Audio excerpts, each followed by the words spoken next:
Alright, this is how to make a Raving Rabbid's headpiece. You're going to need chicken wire. You can buy that at Ace Hardware or Lowe's, wherever. Plaster of Paris. You're also going to need two, maybe you can get a half size, floral foam pieces. You'll need some kind of fleecy white fabric. You need wire cutters, obviously, for the wire. A measuring tape, ticky-tack, floral wire, and two foam pieces for the ears. You'll also need some paints for the eyes and the peach areas of the bunny. And let's get started. Alright, I've formed the basic headpiece out of chicken wire.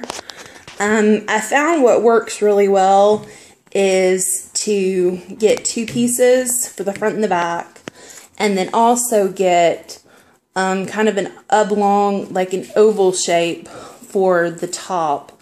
That way it's like a little bit more rounded since their heads are so big. But I'm going to start with the ears and just cut the ears out of foam board. Alright, now I've got my foam board, and I'm just going to try and draw the shape of one of the ears, and then I'm going to cut it out and use it as a pattern to cut the other one.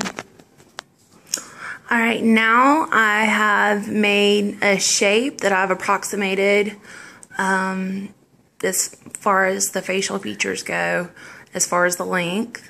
And now I'm going to cut it out. Okay, now I've cut out an ear, and I'm going to use this as a template to trace out another one. Alright, now I've got my two ears, and I'm going to attach it to my head base with floral wire. I'm going to run the floral wire through two holes on here on each ear, and then I'm going to wrap it around the wire itself. Alright, I've poked two holes in each ear, and I'm going to run about 3 strands of floral wire through each ear, and then I'm going to knot it around the wire in the base. Now, as you can see, I've already used those foam circles for the eyes, and I did essentially the same thing. I just got actually a few more wires to secure these eyes, but I ran wire through the back, and then up through the front, and then back around, and just wrapped them around one another, knotted them up, and wrapped them on the base wire again. So now I'm going to do the ears. Yay! Alright, and now you can see that I've attached the ears. I did essentially the same thing that I did to the foam pieces. I wrapped a few pieces of floral wire through the holes, and then attached them to the chicken wire. And now, yeah, there's my daughter. It's a rabbit. Now we are going to apply the paper mache. Alright, now we're going to make the plaster, and I've put 2 cups of water in there. Here's the plaster. You just put your water in your bowl and then add plaster as you go along until it gets to the consistency of pancake batter. I recommend gloves because this is going to get for real messy. Here we go.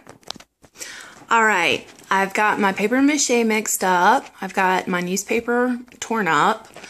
And now I'm going to apply my first layer of paper mache. As you can see, I've applied some paper mache, and I ran a cotton towel because this is really, really drippy. So, FYI, towel. Well, you get the general idea of what the paper mache is going to do.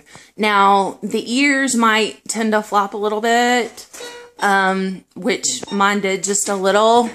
So what I did is I went ahead and reinforced it at the base with paper mache.